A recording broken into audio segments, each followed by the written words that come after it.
Hey everyone, welcome back to the Austin Lindsay channel. Today I'm talking about the Tactical Geek L3 Pro shoulder bag. This is a compact sling style shoulder bag with a surprising amount of utility. So I had not heard of Tactical Geek before they reached out to me, but it looks like their designs are typically in the EDC realm.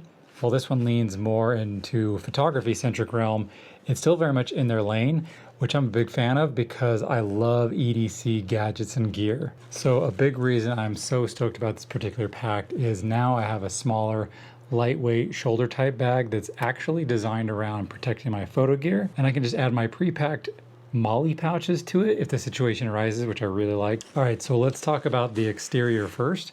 One of the first things that drew me to this bag was the MOLLE webbing. I'm a huge fan of MOLLE webbing because of how modular the setups can be. Right on the front, you have a couple of angled MOLLE strips where you can attach things like carabiners, a knife, or slide in extra tools or whatever. And then right next to the MOLLE webbing are these MOLLE slits. These are designed horizontal, and they work basically the same way as the webbing, but this section is also designed to lay flat, so you can add Velcro patches over the top if you're not using the MOLLE for something else. So with some of my other smaller shoulder packs, they either have MOLLE webbing on them, but they weren't designed to protect photo gear, or they don't have MOLLE webbing and they were designed to protect photo gear. So if I want to take some of those EDC items, I'd have to pull them out individually, put them somewhere in the bag, and take them out of the pouch I've already made up, or just leave the pouch at home. So this L3 Pro seems like it's going to be the best of both worlds. So still on the front, above the webbing, there's a zippered pouch with a kind of knotted pull handle. The zipper itself has that light rubberized coating that'll stand up to rain and splashes. It's not waterproof like drop it in a pool type waterproof, but it definitely is splash resistant. In fact, all the zippers have this rubberized coating, which makes the whole thing kind of rain resistant, splash resistant. The front zip pocket is just a big pocket. It gives you a decent amount of space. It'll easily fit something like an iPad mini with a case and a pencil attached to it. You'll need to fold the flap over it to zip it up, but it does fit quite well. Around the back, there's also more MOLLE webbing. So if you want to hang more gear, pouches, or whatever, you have those options. So, and then above that, there's another rear zipper pouch. This one also has the weather resistant coating and the same type of zipper. This is big enough to fit a iPad mini. It feels a tad bit smaller than the pouch on the front, but you can still squeeze in an iPad mini just fine. Above that, there is a minimal carry handle. To me, this is a great size. It's not too big or bulky, and it's really well made. It's sturdy, has clean stitching, and very easy to grab onto. So then right behind the carry handle, there's a dedicated phone pocket with a magnetic closure. It's a nice touch for quick phone or other item of choice access, and the magnet keeps it closed securely, enough for day-to-day movement. I slid my iPhone 14 Pro Max in there. It is a snug fit. The magnetic closure gives me confidence that the phone's not going to fall out while kind of walking or cycling. Now, if you're doing like maybe running or something really aggressive, I could probably see the phone or whatever you have in there kind of weaseling and, wedging the magnets apart. But for general use, it feels really secure. And thank you, Tactical Geek, for putting magnets in here when it could have easily just been a open pocket. Okay, checking out the bottom of the bag, you've got these bungee cords attached to a paracord style type loop on either side.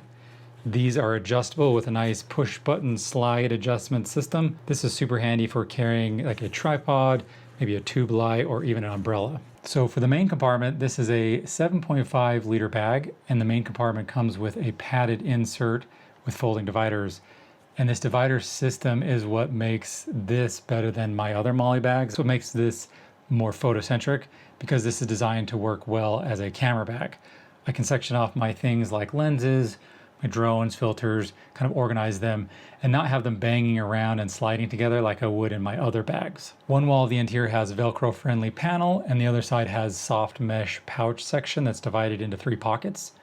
You can use these for lens caps, filters, batteries, whatever small stuff you want to keep organized. And what I like is that they're not too tight like in some other bags I've used. A lot of times the pockets are so snug, it's a pain to get anything in or out. But these ones have a lot of flexibility, so easy in, easy out. So the divider system lets you create up to 3 padded compartments, or fold the flaps down and use just one large single space. The nice thing is you can remove the whole insert and use the bag just like a regular bag. And some of the reviewers I've seen have mentioned that you could take the whole insert out and just use it as like a flat work surface or a clean work surface if you ever needed to in whatever situation, which is another thing that makes this bag so incredibly modular. So the L3 Pro comes with a really cool feature that I haven't seen on any other dividers. It's this magnetic lid that folds over the padded insert. So one side attaches with Velcro and the other side just kind of folds over and snaps down with magnets. It acts like a cool flap that closes off your gear. So if you've got a camera or lens down inside in the insert area, this gives you a surface above them to set other stuff on top without it falling down and kind of getting lost or tangled in the other stuff in there. There's even a little loop handle on it and a strap across the top where you can slide something in underneath. I've been using this to carry my Osmo Action 4 with a little mini tripod stick attached, and I just love setting it right on top of that lid. It's easy to grab and doesn't fall down in. It just keeps everything a little cleaner. The main compartment also features a dual zipper system, and I really appreciate that the zippers go down really far on both the sides, because this gives you really easy access to the main compartment. So now for the strap system. The main strap is really nicely padded, and it's big enough that it wraps the full internal nylon strap underneath, so you're always getting cushion no matter how it's positioned, which I really like. And the MOLLE webbing runs the entire length of the strap, which is another thing I absolutely love, because I'm always hanging things off my shoulder straps whenever they have things like this.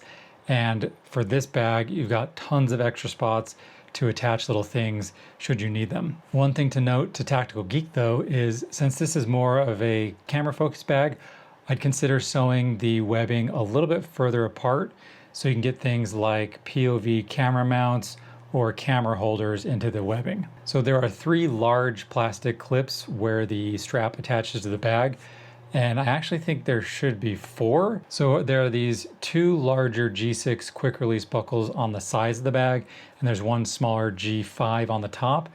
And I wish they had included one more G5 on the top, because this bag can only be worn with the strap across the chest from left to right. But with the shoulder bags, I most often like to wear them across my body from right to left. Okay, I'm gonna interrupt myself for just a bit. So like I was saying, this bag, if you wanna wear it in the traditional way, with the underarm strap, you can only wear it with the chest strap going from left to right with the single G5 clip included. I like to, with my shoulder bags, have the camera in my right hand, and then I like to have my shoulder bag off to the left hand side, so that way I can quickly grab a lens cap or a battery or something and just use my left hand to do all that stuff.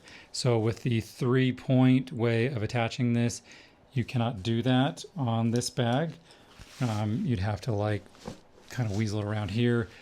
Generally I'd have to pull it around in front and then use my left hand to grab whatever, which isn't crazy inconvenient, but it's just not the way I love to work if I don't have to. I did realize while filming this that if you really did want to, you can position the bag on the left-hand side with the shoulder strap going from right to left, and then you can hold your camera and get your gear out of this way. But if you do it this way, you do have strap padding all the way across the back, which is really nice, but you cannot use the underarm strap. You just have to either take it off or leave it hanging. So if you do it this way, the strap is a little less conforming to your body, and then you can't use the underarm strap. But I am complaining about the strap system just a little bit.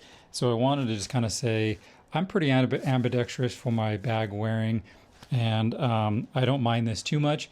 And I want to just say that the strap system really feels nice when you do wear it the way it's supposed to do. If you're a person who likes to wear a bag in this manner, it feels really good, it feels really secure, and it's a really well-made strap system. So this bag was sent to me for free by Tactical Geek to get my feedback on and to showcase it to my viewers, obviously. And they want my honest thoughts and opinions, and I'm sure you do too. So overall, this is a really cool bag. It's really modular, and you can tell it was designed with a lot of flexibility in mind. And I will say that I don't agree to do videos if the product isn't something I already think is pretty rad and might be worth it for you guys to look into as well. So I'll put more info in the description on where you can pick up this bag. And I want to thank Tactical Geek again for sending this out. If you guys do have any questions, leave them in the comments field. I'll do my best to answer them. And thanks everyone for watching.